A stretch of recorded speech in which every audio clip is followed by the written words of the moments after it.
Welcome back to the Library Wanderer. Today, we're heading back to Library Wing 1, back to the Hidden Nest, where we'll pick up the first book we see. It appears to have traveled a great distance, and it's been written by Uncertainty Crossing. Now let's begin. To be a porter. It's been raining. The cold, bitter winter rain that cascades down in sheets, accompanied by such strong gusts of wind that even the deepest rooted trees shake where they stand. What remains of the highways and mountain roads have flooded, or have been drowned under mountain slides of mud. On the horizon rolls distant thunder, indicating a larger storm is on the way. Go home, young one, the storm calls. It is not safe to be out today. But the young one does not listen. The call of the storm are abruptly cut off by the loud mechanical roar of a motorcycle as a figure speeds through the early morning weather. His only obstacles are those caused by nature, as the roads had been cleared of vehicles some time ago. He is soaked to the bone. He cannot feel his hands. He can barely see through the walls of rain surrounding him. But he continues driving. Down the road, through the trees, over the hills. He has places to be. There was a saying from before the war. Those who carried the post would not let snow, rain, heat, nor darkness of night prevent them from finishing their rounds. Matt thought of this often. Right now, there was just rain, water falling from the sky. It was the least of his troubles. If those before the end could handle it, then so could he. The storm's call turned into unearthly howls as the wind picked up. Matt's grip on his handlebars tightened as the gusts slammed into him. He almost swerved into a ditch as a shadow ran across the road in front of him. It must have been a deer of some sort. But whatever.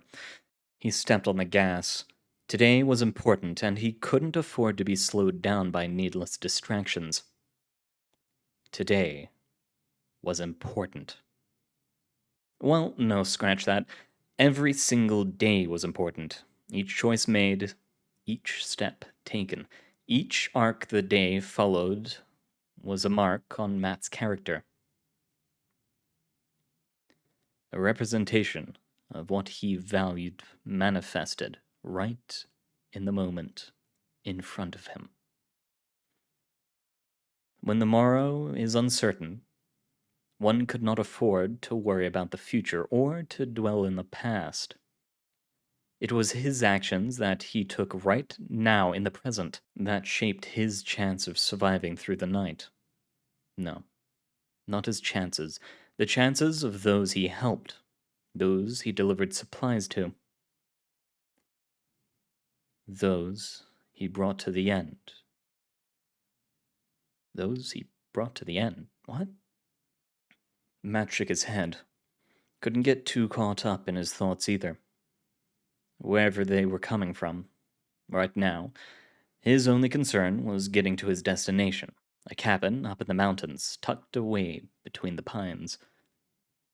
As told by Kat, the one who had given Matt the delivery order. An older gentleman lived there, and Matt had a package with his name on it. The exit he had been told to take eventually came into view, marked by not a sign, but rather a tall tree that had been struck by lightning, and stuck out like a black hand emerging from the earth. So Matt slowed his motorcycle down and swerved onto the exit ramp. The trees instantly engulfed him, but provided little to no shelter from the rain due to the wind, shoving its way through the branches just to batter against Matt. It was times like this he was glad he had modified his bike to be an all-terrain vehicle, as the ground had turned to mud and was causing his driving to be extra slow. Fuck! The motorcycle had lurched to a stop, embedded deeply in the mud. Looked like Matt hadn't quite modified his vehicle enough yet. Frustrated, he turned his gaze towards the mountains, wanting to know how far away his destination was. Through the haze, he could just make out the light of a cabin in the distance. Wasn't too far. He could walk. Matt turned off his motorcycle, threw down the kickstand, and hopped off. He debated covering it with leaves or something, as the bright white and orange paint job was clearly eye-catching, but decided not to. Who else could be out on a day like this? Matt unstrapped the package from the back of the bike. It was a long, rectangular plastic box, but had a significant weight to it. Matt knew there was a weapon inside, but didn't know what kind. He carried it in his arms as he trudged through the underbrush, making his way towards the distant cabin light. Upon arriving at the cabin, Matt was greeted with the sound of a dog barking. It sounded like a very, very large dog. Matt did like animals. He helped care for a cat back home. But it was unusual for survivors to keep them nowadays. While they did often work as watchers or guards, quite a few had mutated after the war or were quickly killed by those that did. Those that still lived on the streets were aggressive, starved, or used as bait, not really prime companions to keep as pets. Despite the dog barking, Matt knocked on the door, tucking the package underneath one arm.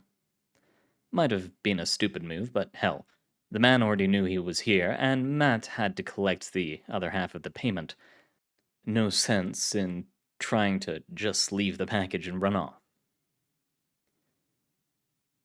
Delaney, hush. We are fine. The man's voice was muffled from behind the door, but damn, Cat had been right. Just from the voice alone, Matt could tell this was a significantly older fellow. Had to be in his 60s at least. No one made it past their 40s anymore. What was this older man doing, alone in the woods? The door swung open, and an American Akita came bolting out, rushing straight up to Matt to sniff him. Matt stumbled back. The dog came up to his chest and could easily knock him over. Something tugged at the back of Matt's mind to draw his weapon in reactionary self-defense, but his arms felt heavy, and a sense of peace was lulling over him. What need did he have to do that? The dog wasn't going to attack him. Apologies. Delaney, get in here now. A hand grabbed the dog by the harness it was wearing and pulled it back. In the doorway stepped the old man. He was tall, broad-shouldered, and had brilliantly colored amber eyes. His golden copper hair seemed dusted with streaks of silver. The man was also, for some reason, wearing a cream-colored suit with orange embroidery on it. Package from Cat, Matt stammered, trying to find his voice. This weird sensation of false security was pressing on him like a heavy blanket. He swore he could see shimmers in the air, flashes of golden light surrounding the man. Was it just the light reflecting off his motorcycle helmet? Had to be. Oh, what a quick delivery. But coming here in a storm? You must be drenched. Please, come in. The man ushered Matt inside. The door closed behind him before Matt could really argue the subject. Let me make you some tea and something to eat. That's appreciated, but I really shouldn't be staying. Matt stepped further into the cabin. It was a simple, open room, with a kitchen area in one corner and a bed tucked into the other. A small table was in the middle, surrounded by a few chairs. Finally, against the far wall was a fireplace, which had a roaring fire in it. The storm is only going to get worse throughout the week. You might have a small bucket to get back home, but that won't be for a bit. Please stay. It won't be right of me to let you go back out there alone. Besides, consider this part of the payment, a full stomach and some leftovers to take home to your mother. My mother? Matt was taken aback by the question. He hadn't seen his mother in years. And Catherine, I assumed she was your mother. Would caretaker be a better term? The man had found his way over to the kitchen. Matt hadn't heard him walk over. Cat. Yeah, she's taken me in, I guess. Caretaker, sure. Matt awkwardly stood in the middle of the room. The man gestured towards the table. Please sit. Make yourself comfortable. Water needs a moment to boil. Right. Unsure of what else to do, Matt walked over to the table and set the package down on it. He then pulled off his helmet and ran his hands through his hair. He was a sweaty mess. He had a small nagging to ready his weapon again, to pull the shotgun off his back and load it. But he couldn't bring himself to do it. Why did he feel this way? The man was being nice. Too good to be true, sure, maybe. But he wasn't a threat. Matt never assumed anyone was a threat until they proved themselves to be so. So why was he so on edge? Oh, my apologies again. I forgot to introduce myself. The man walked over to the table and offered Matt a hand. Matt couldn't help but notice the large scar that seemed to go through his palm, but quickly averted his gaze as to not be rude. The name is Elner, and the dog is Delaney. I hope she didn't give you too much of a fright. She took quite an interest in you. Rare for her to do that. She's a bit of a shy one. It's all right. I like dogs. Matt took the man's hand and shook it. You must be Matt, right? Catherine told me a bit about you. Elner walked back over to the front door and let Delaney out. He then went back over to the kitchen, rummaging through drawers and cabinets. Do you prefer peaches or apricots? I don't think I've ever tried either. Matt paused for a moment. Catherine, Cat, didn't they have a rule about how much they talked about each other around strangers? Something about safety? His gaze drifted to his helmet. Why was that relevant? Helmet. Helmet kept his head safe. Peaches, then. They're my favorite, and I think you'll like them too. Elner pulled out a can opener and could be heard opening cans. Would you mind opening my package for me? I trust your caretaker did a good job, and I'd like to admire her work, but I don't want to get everything covered in peach juice. He let out a small chuckle. Sure. Matt undid the latches, holding the box closed, and flipped off the lid. Inside, nestled in cloth, was an antique hunting rifle. Matt had seen Cat working on restoring this. It was a beautiful gun, but Matt was astonished it still worked, or why Elner had decided to hang on to it. It didn't seem like it'd serve much use nowadays. My grandfather gave that to me. Made me sad to see it collecting dust on the wall. When I met Catherine on my way into town, I thought it was finally time to get it repaired. So it's a family heirloom then? Matt went to touch the chain he was wearing, and the casino chip attached to it. Indeed it is. Could still use it to shoot a rabbit or something now, I suppose, but I probably won't. Delaney handles most of that for me. Elner took the teapot off the stove and poured its contents into 2 mugs. He then picked them up, along with a bowl of canned peaches, and brought them over to the table. Please, sit. Matt found himself sitting on the nearest chair, his hands holding the warm mug of tea that smelled of herbs and spices. His whole body felt heavy again, that sense of peace coming back to him. He stared into the mug, his mind drifting off to somewhere quiet. He could hear Elner pulling the gun out of the case, examining it, and then the sound of the bolt being pulled back and the chamber opening. A pause, another noise. Elner shifting his stance. Matt's gaze remained on the tea. Have you ever been hunting, Matt? He could hear Elner's voice move across the room. He took a sip of the tea, his gaze still trained downwards. Why did he feel so tired? It was a pastime I did with my father. He would take me out into the woods and teach me how to hunt in a way that was respectful to nature. What animals to kill, what animals to leave alone. How to use every part of the animal. The rules of the forest, essentially. He was a game warden, after all. Matt could feel a build-up of pressure in his chest, an anxious nagging that he couldn't ignore at all anymore. It was familiar, this weight, and meant something wasn't right. But what wasn't right? What was going on?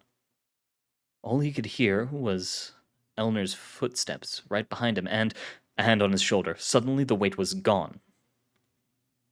Matt gasped for air and snapped his gaze around to look at Elner. He wasn't holding the gun. In fact, it was mounted on the wall behind him. And Elner was looking at him with a disappointed expression. You didn't have a good family life growing up, did you? Nor do you ever consider your caretaker family.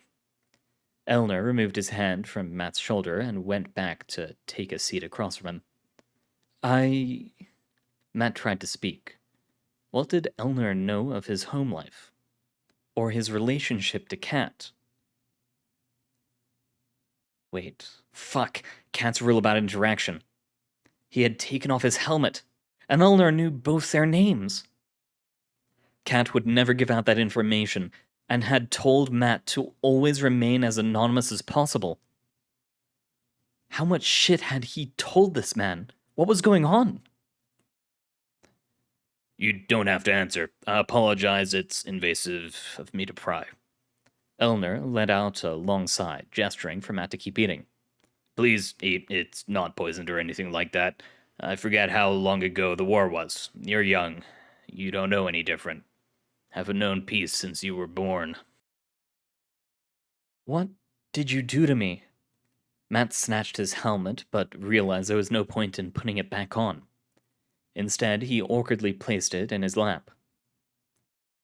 Whenever someone enters this building while I am here, they are reminded of memories they spent in their childhood with their family. Usually, this is a comforting thing I offer as a way to relax. Makes you feel at ease and have a moment of peace in this hectic world, but occasionally, I come across those that did not receive a kind childhood. It instead reminds you of emotions I am guessing you would rather forget. I apologize for my ignorance. You apologize a lot. Okay, so this old man was anomalous, mutated during the war, perhaps with abilities he didn't have control over. Matt tried to relax a little. Clearly, his intentions were good. He didn't mean to harm Matt. It was just something that happened. So I've been told. Been a while since I had visitors. It's something I need to work on. Elner shrugged slightly. Regardless, Catherine did a wonderful job with the rifle. Do send her my regards. Let me get your payment squared away. Elner pushed himself out of his chair with a grunt and went back over to the kitchen. Matt's gaze drifted towards the window. He could see the rain streaking down and hear the wind howling outside. Look around, young one. Truly look. There is more than meets the eye. Something pulled Matt's gaze back over to the kitchen. Elner was moving the teapot to a black burner on the stove, a gas stove. A gas stove required propane. How did he have propane, and why was he spending it on tea of all things? His gaze darted to the ceiling lights. They were electric lights. It wasn't just the fire in the fireplace providing light. Okay. Benefit of the doubt, maybe there were solar panels and a battery outside, or a generator of some sort. But something was telling Matt there wasn't. His gaze went back to Elner. He could see those golden flashes from earlier again, but this time they were concentrated around his neck and head. Matt peered closer. Imposter! The storm caused a tree branch to slam into the side of the house. Matt could hear Elner sigh as he went back to the front door, letting a very angry-looking Delaney in. The wind slammed the door shut before Elner could close it. A word of advice, Matt. Matt snapped his attention back to Elner. He was in the middle of loading cans of food and spare cloth into the box the gun had been in. Listen to the world around you. There are lessons to be taught, voices to be heard, things to be seen, in the nature we find ourselves surrounded in. Sometimes, the world has a way of telling us things, and it be best you listen. The world seems to be in a bit of a hell state right now. Matt turned his gaze to the peaches again. Might as well eat them. I don't think nature would be too happy with us, given all we've done. There are those that argue that what happened after the war was nature's way of reclaiming what is rightfully hers. But unlike others, I am inclined to say she went too far. It's a delicate balance. I think mostly everyone agrees she went too far. There's barely anyone left as it is. Right, you're right. Other people, yes. They would all agree. Elner cleared his throat and slid the box across the table to Matt. No rush, please. Finish eating and take your time, but your payment is here if you want to confirm it. Matt nodded, wolfing down a few more of the peaches before scanning through the box. Cans of food, spare clothes, a handful of credits. Yep, all accounted for. Oh, and even some tins of cat food. Had he owned a cat at one point? Again, I'm really sorry about earlier. I do hope I can make it up to you at some point. Elner gestured at the tins Matt was looking at. Delaney flipped out when she met Catherine. She only does that when there are cats nearby. You know, silly dog things. I made the assumptions you owned a cat. We do a kitten, yes. Matt finished his food and chugged down the tea. As nice as Elner was, he was ready to leave. Cat would be worried about him if he didn't get back soon, and Matt wasn't that concerned about the storm. He closed the box before pulling on his helmet and getting up, tucking the box under his arm. Well, I hope the little one enjoys it. Elner walked Matt towards the door. The storm should quiet down here for a little soon, before picking back up this evening. I wish you safe travels. Thank you. It was good doing business with you. And you as well. Matt stepped outside once Elner opened the door. He waved goodbye before hurriedly making his way down the muddied path towards his bike. To his surprise, he found it sitting in the middle of a small clearing, wet but completely clean of mud. Had Elner moved it?